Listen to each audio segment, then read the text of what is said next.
Hi, buenos dias. I love Colombia, Bogota. In English we say it's dope. Not dope, but dope. Okay. Thank you for having me.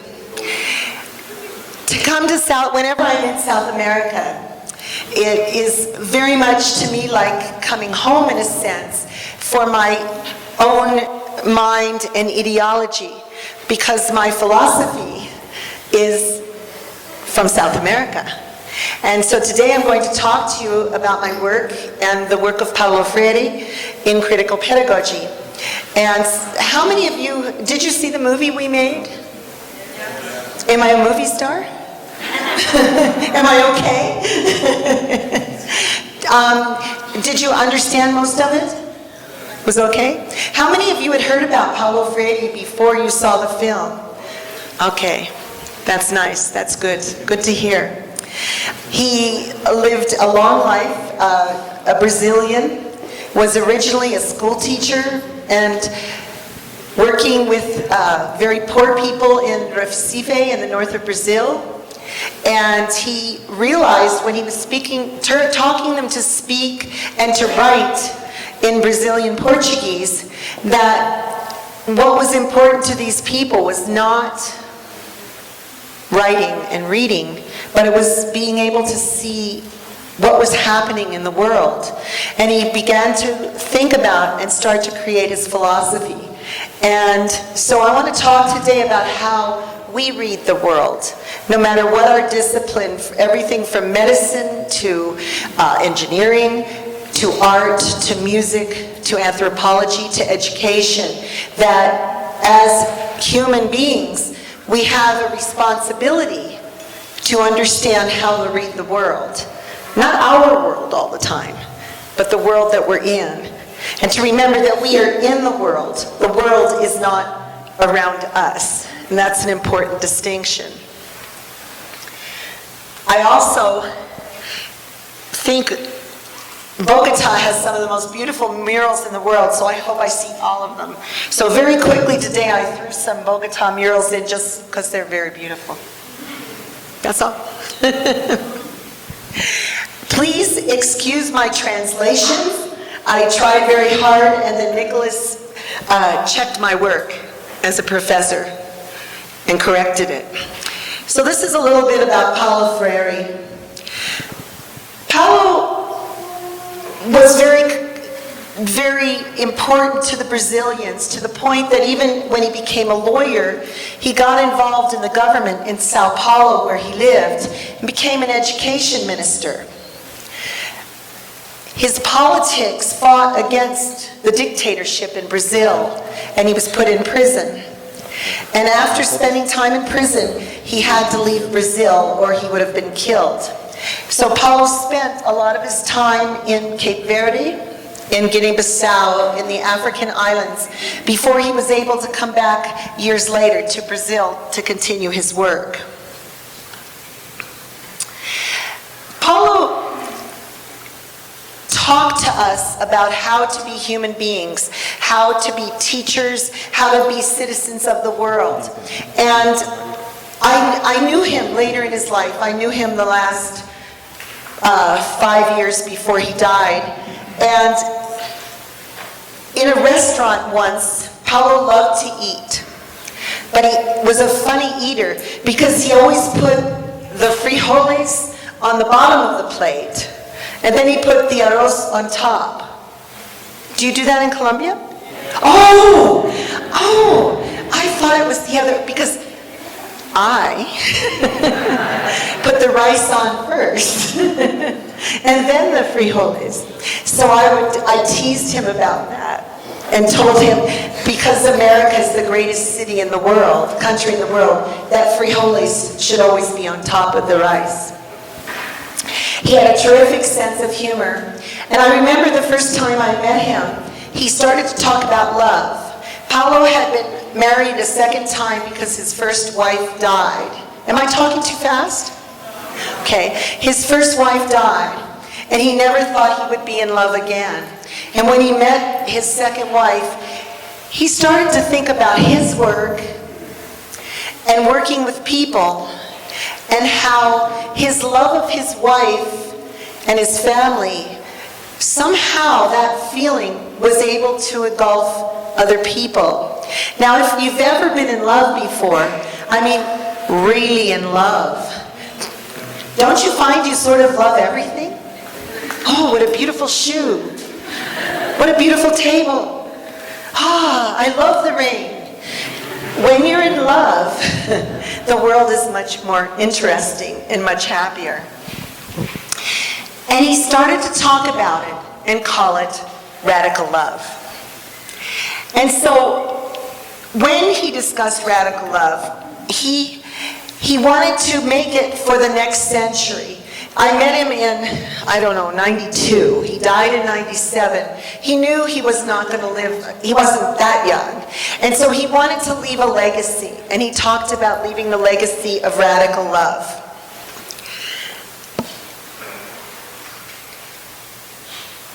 How many of you have heard of Marxism? None of you have, the rest of you haven't heard of Marxism? Okay, Marxism is a philosophy, an economic philosophy that was created in the 1800s. You've all heard of Marx. Okay, anyhow, Paulo was a Marxist, but he was also a very religious Catholic. And if you know much about Marxism, you know that Marxism talks about religion as what? The opaque of the people, as a danger, And so that was a very difficult situation to understand, because if he truly believed being a Catholic, and he truly believed as a Marxist, he had to make adjustments for that. And he got involved in the liberation theology movement. How many of you, have you ever met someone who is a liberation theologist, or read any liberation theology work? It's right from here. It's from South America, Colombia, Brazil, Mexico, Chile, Argentina. Oh yeah, I've heard of him. Che Guevara. He never, because certain people did not get rid of God or their beliefs because they were Marxists. And so the beauty of liberation theology is that he was able to rationalize and understand that he could have two devotions. The origin of critical pedagogy, which is Paulo's field, which is what I'm going to talk about, came through a series of Marxists who lived in the early 1900s, right before the Holocaust, right before Hitler. And they were in Frankfurt, Germany, of all places, and they were at a school called the School of Social Research. Has anyone heard of that? The Frankfurt School? If you're a philosophy major, an English major, or an education major, probably not, but I wish you would. So those of you who are education teachers, make sure you teach about the Frankfurt School. In the Frankfurt School, they realized that Marxism, which was a very important part of who they were, because they were Marxists, felt that Marxism was obsessed with capitalism and with Soviet socialism, but that there were other things that needed to be discussed. And so they started to bring anthropology, sociology, philosophy. There needed to be more. And they wanted to engage the world with the understanding of poverty, of those things in the world that the Frankfurts or that Marxism had not addressed. Marxism is a very large meta theory, and social theory, critical theory, wanted to establish a smaller, more human theory. So these people were in Frankfurt, and of course during the war they all left and went to places like San Francisco, which seems funny to me that a German critical theorist would go to San Francisco, but that's what Adorno did. Many of them settled in the UK, in other places, Israel, and some in the United States. And they kept on this notion of critical theory. The important thing about critical theory is that it has one thing in the center. Now with Marxism, if you had to say one word, what would the one word be that Marxism talks about? What do they have to know in order to juggle on the street? Pardon me? I can't hear you. They have to know their own power. And why do they need power? Like, what? Huh? Okay, they want to get money, so they see that power is having some money. That's what else. Do they understand the police? Pardon me? We have to understand the police. You have to understand the police. Why do you have to understand the police? Because it's a source of power. If you don't understand the police, is that not a good situation? What about a student in classes? What are the sources of power that a child needs to know? Teacher. And what does the teacher have to know? The director, the administration. How many of you are teachers? If you do not understand, it sounds like, I can yell. If you do not understand, I understand technology. If you do not understand your director, are you going to have trouble? If we do not understand the curriculum, is that dangerous? If we do not understand the person who owns our house, if we rent our house, is that a problem? So we all have, it's too loud. We all have an internal understanding of where power rests. So instead of constantly, as early Marxism did, looking at class, working class, workers, emancipation, critical theory said, no, that's just one part of power is class. But that if we start to understand all of power and understand how power works, we can negotiate the universe. And that's what Paulo did when he worked with the peasants in Recife. He understood that even though they couldn't read or write in Brazilian Portuguese, they were able to read the world and understand who they were. From this philosophy, he started to look at very poor, oppressed people. And he realized that the true teaching, the true pedagogy of poor people was not reading and writing. The true literacy of poverty is to understand that they are indeed poor. I'm not doing this. That they are indeed poor, but once they understand their position as poor, they are able to change it. When we don't understand our oppression, as a woman, I understand, and I'm not from here, but I understand in my country that many times women are still part of an oppressed group of people. They're oppressed because they make 30% less money than men do. They're oppressed because they don't lead countries. How many women presidents has the United States had? How many vice presidents has the United States had? When you look at a country that's 250 years old that hasn't had a woman, then I would say that there is a part of being female that is lesser than being male as far as power goes. I know that when the world banks fall apart and money plunges, and then houses are worth much less money than they were, and all of a sudden people can't get money out of the bank machine, I know that banks have power. So that critical theory tells us to look in our discipline how power works. So if you are a chemist or an environmentalist, and you're working with looking at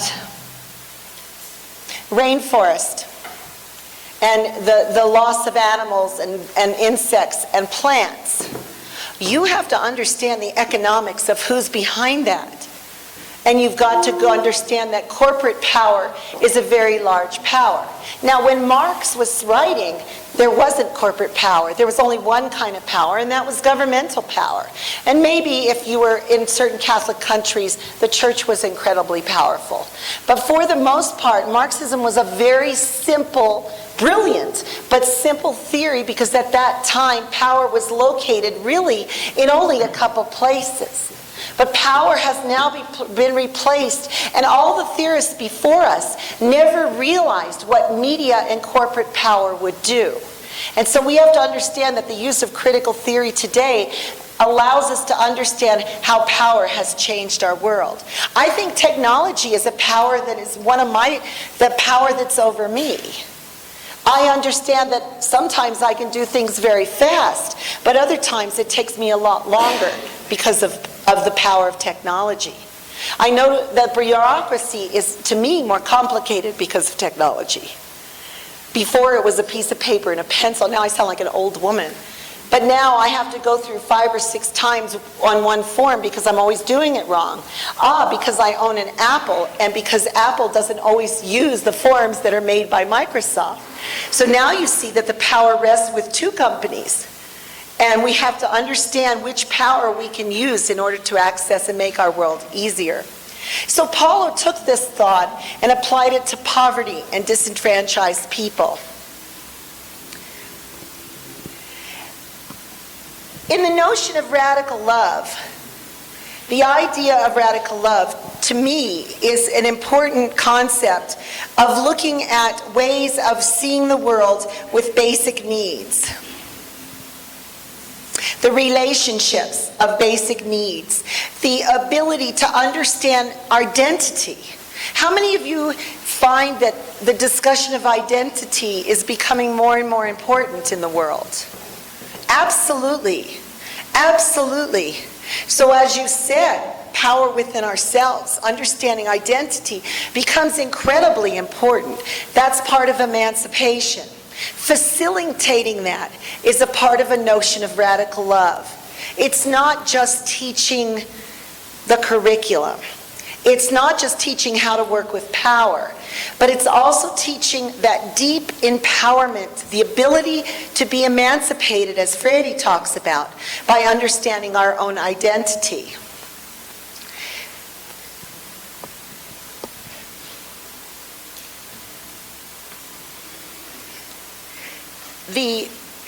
The ability to become, the idea of rootedness, and I don't know if I translated it well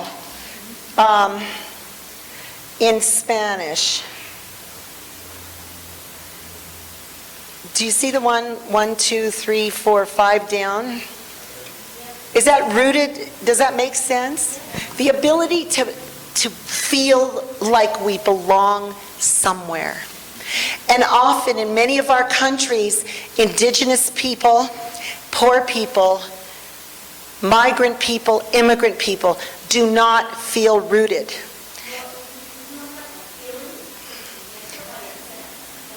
It's a sense, but it's also, many people identify it with the literal.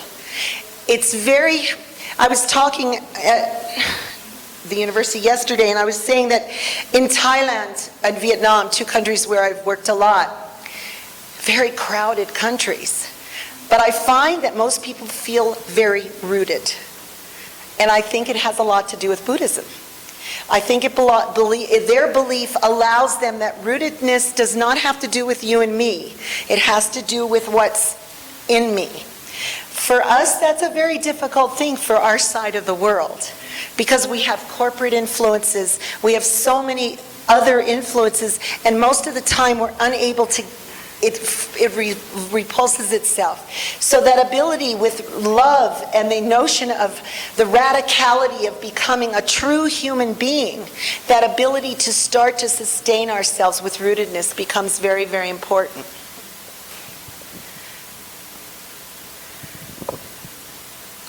Now, critical pedagogy is a kind of teaching, but it's not a lesson plan. I can't give you a book or a chart and say, this is how you do critical pedagogy. The word critical means coming from critical theory.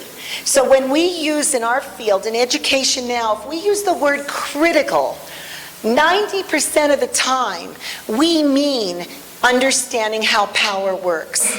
So critical curriculum, critical administration, how does this work? Sources, critical technology. That idea of understanding that when you do instructional technology, you have what you do and how you do it. But that understanding of how these corporations involve themselves in order to either help us or not help us, and what do they get from us? So that every field in critical pedagogy, every field in education becomes a contested field of understanding how power works with that. So there's no lesson plan for that.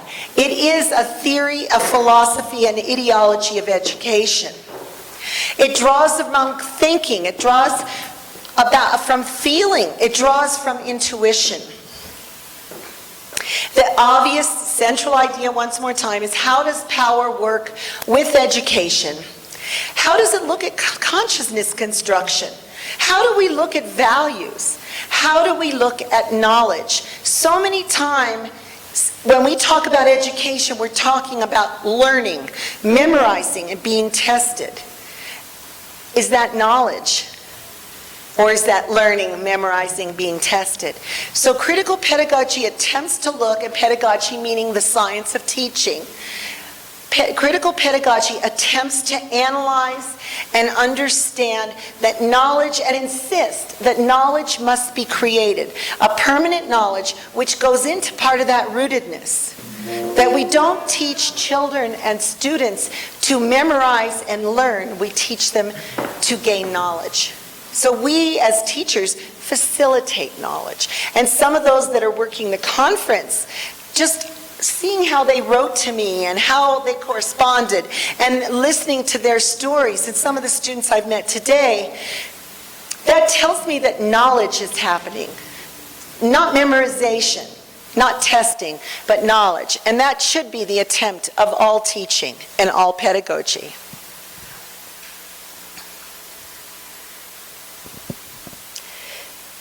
Critical pedagogy should present, when I do this in Spanish, I always forget which I did first. I'm so good at this. Critical pedagogy, which, see, I have the understanding, I have the basic understanding and rootedness to know that in my education, learning languages other than English were not important.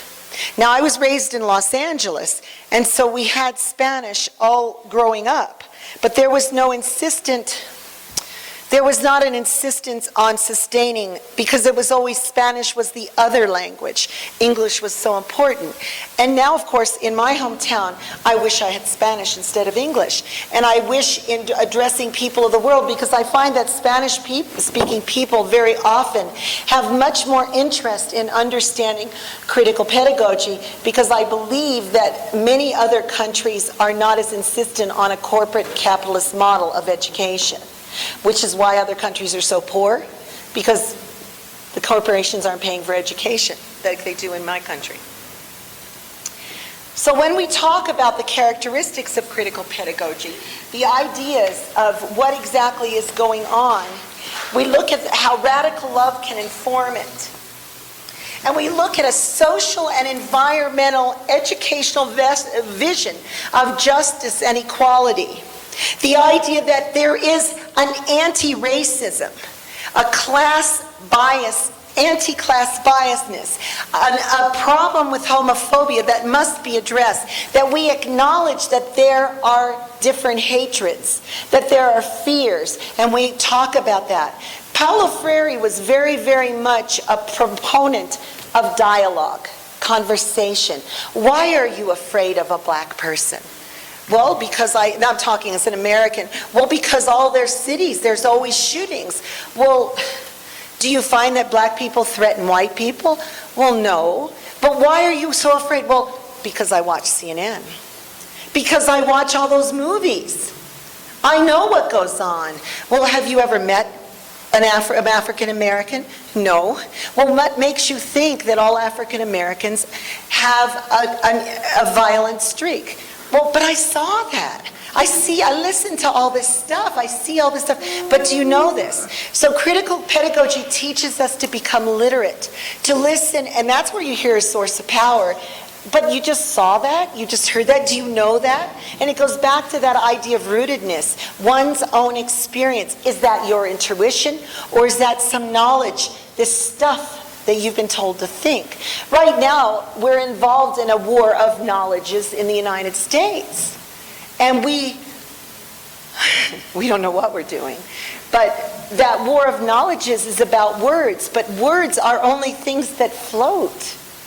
And it's very frightening when you realize that future of the world can be determined, or your world can be determined on words that come on a screen. Well, Mickey Mouse talks too, but I don't believe anything he says. Oh, I meant Donald Trump, not Mickey Mouse. Well, I meant both. Actually, Mickey Mouse is smarter. But that idea that education is inherently political, and that offends a lot of people. A lot of people, how am I doing for time, kids? Okay. Education is inherently political. There's an idea that we can create standardized tests and no one in the world, it's all objective and there's nothing wrong with that. And we can put it on a computer, we can have it sorted out in tests, and that education is not political. Critical pedagogy asserts that it is, that everything is about politics. Politics and power are what control us. And the idea that, and this is very much from liberation theology, that we are committed to the alleviation of human suffering. And that to me would be the key. That we create curriculum on themes and social problems are tackled in our curriculum. And that teachers are not just people who deliver messages, but teachers are also professionals, that they're researchers, that they watch the community, the field, the students, and that they're able to understand what they see and what's going on. Critical pedagogy insists on the need for social change, the idea that we must cultivate the intellect. And I don't know if this is on the slide, but the idea that we contextualize knowledge so that your knowledge is different than my knowledge because we come from different backgrounds. So that education cannot just be a blanket solution to everyone, that we understand and particularize the education for the students and the people we're working with. That education becomes a negotiated conversation about what is needed and what is not needed. I was just speaking yesterday, as I said, in a course on peace. And it was so interesting when we started to talk about curriculum, the idea that history and the study of world is always taught from war to war to war to war. Conqueror to conqueror to conqueror to conquer. We never study history from peace to peace to peace. And it's so interesting. So that's the context. And that's how our entire world, Western world, has been created. So of course we think of violence and war as solutions to everything. Because when a child is a tiny little baby, they're already celebrating somebody's death somewhere who got someone else to get in to control the country then. And then someone else was dead, and then there was independence. But it all had to do with death and destruction. It does not have to do with art or music or culture or love. Very different way that we educate our children.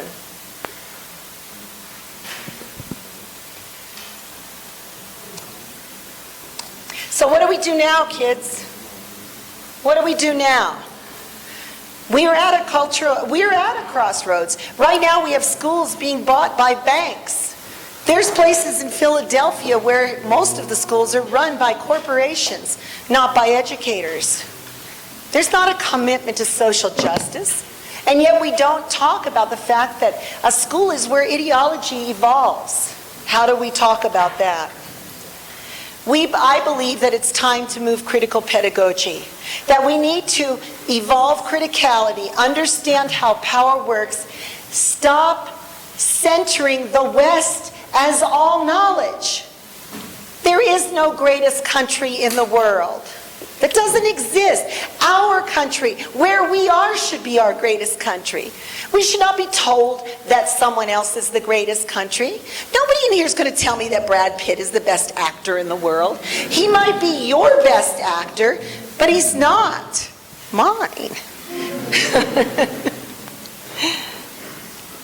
That we must decenter the West. We must understand that the marginalized, the poor, the indigenous, the forgotten have knowledges that we don't partake of. And it's so interesting because the world's greatest religions, you know, the opaque stuff, the world's greatest religions all were created by men, but that's okay, by men who were poor, who were impoverished, who were barefoot. Like these men, Buddha, Muhammad, Jesus, these are not people that were kings.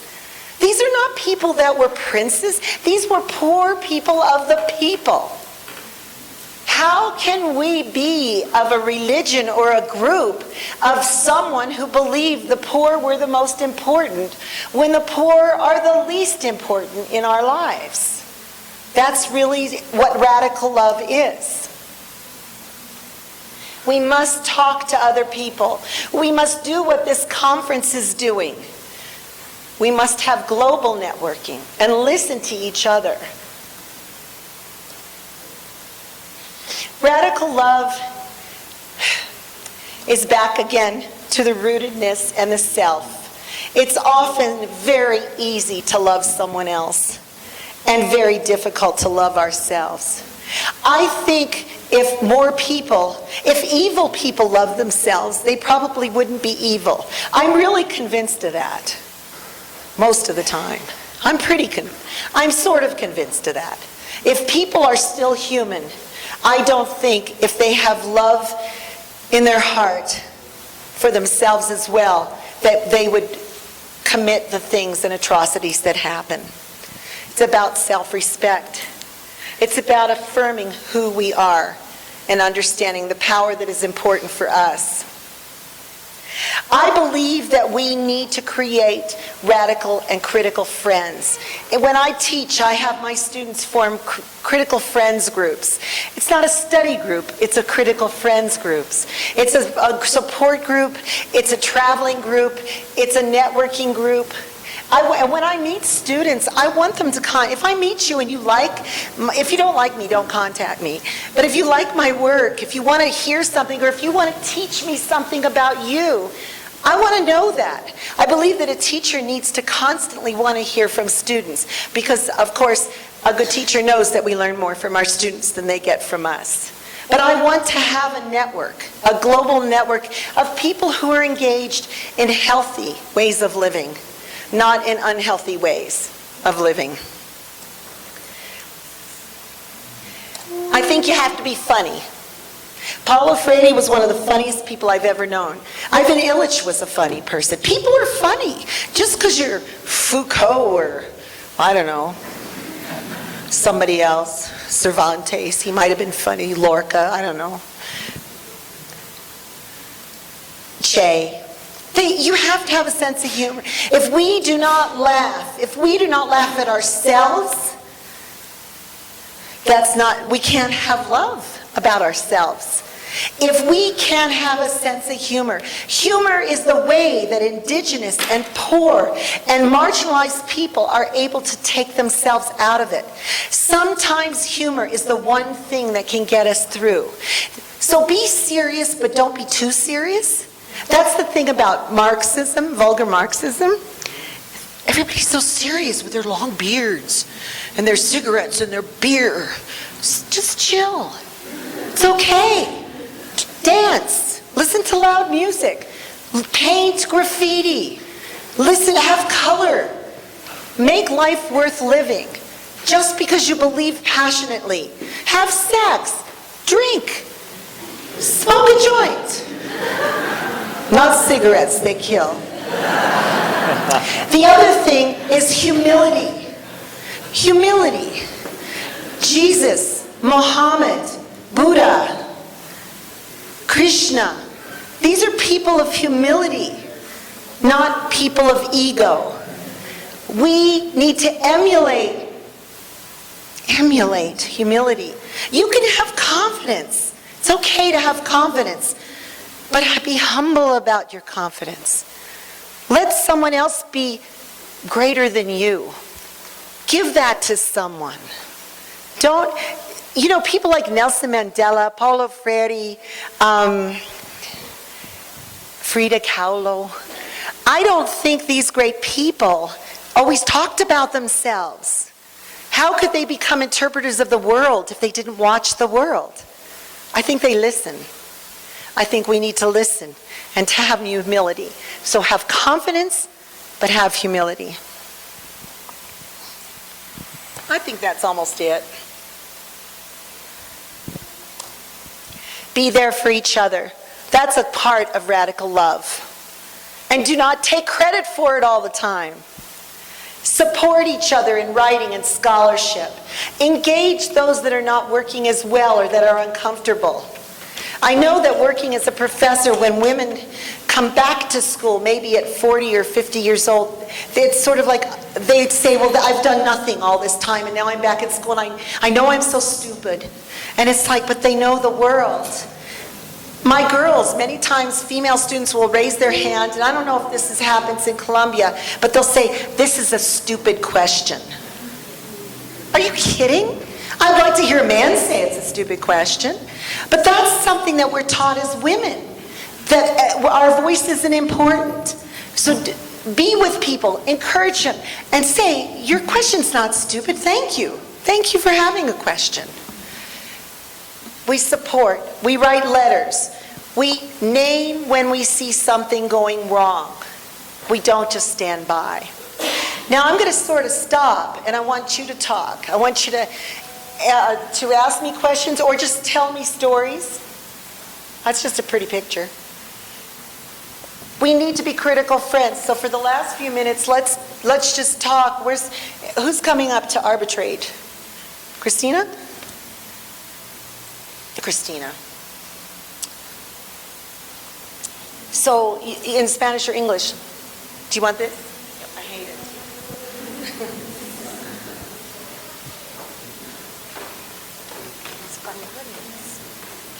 Voy a intentar en inglés.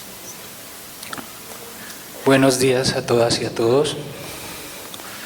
Voy a intentar formular mi pregunta en inglés. Welcome to our country, our territory. I think it's very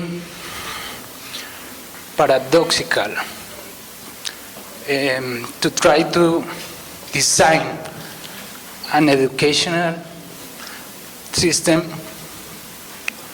who denies all the past or the history. When you talk about your country, you say we have an educational system, but in your country you can see about the past, about after 15 years, about after 5 centuries, there was a people, there was communities that were killed. But I think there's still being the knowledge of these people. And it's important to integrate this knowledge for the educational systems. How could we think a world in this country who don't recognize the last people who live here? We are here in this room, the indigenous people. We are here, the black people. We are here, the child who's going to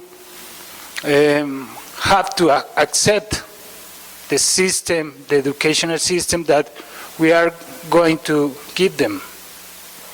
Where are they here to say what they thinking about this?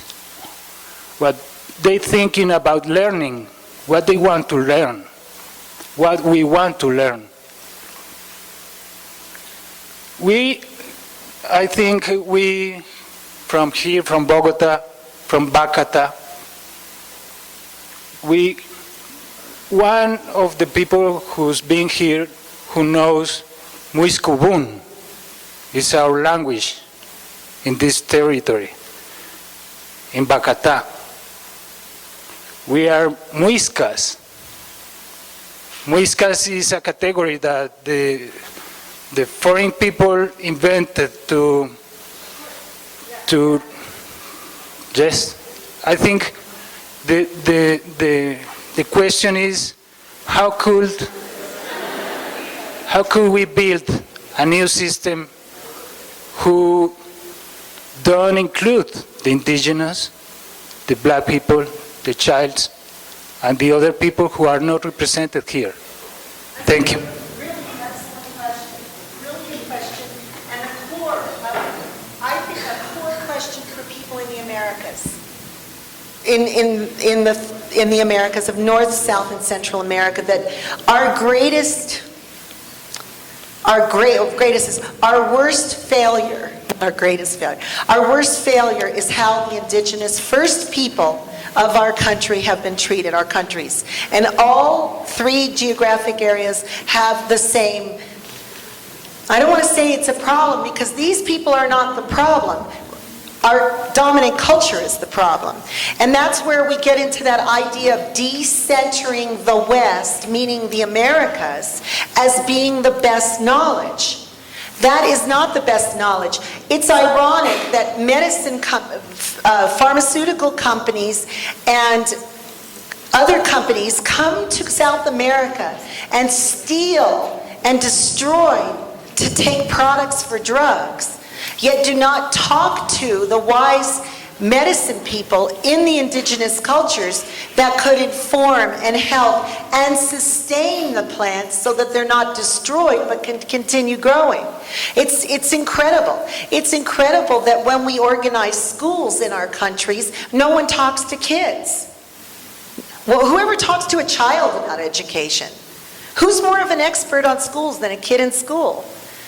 And what we've done in North America, in Canada, and the US is we went to our indigenous people, just like Colombia, took them off their land, put them on the land we told them to be on, destroyed their rootedness, destroyed their center of being, destroyed their place, and now we have a situation in Canada and the United States of 5, 6, 10 generations of poverty, of incest, of drug abuse, of tragedy.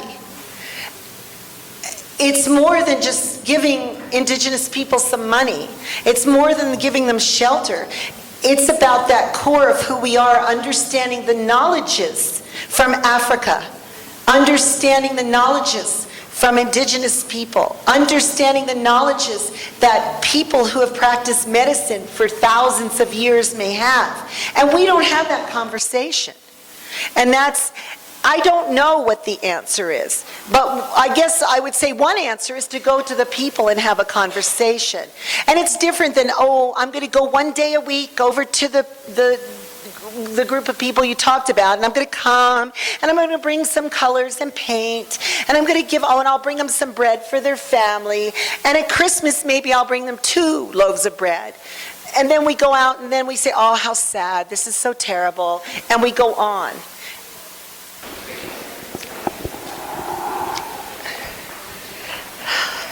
Thank you. You're wonderful. Thank you.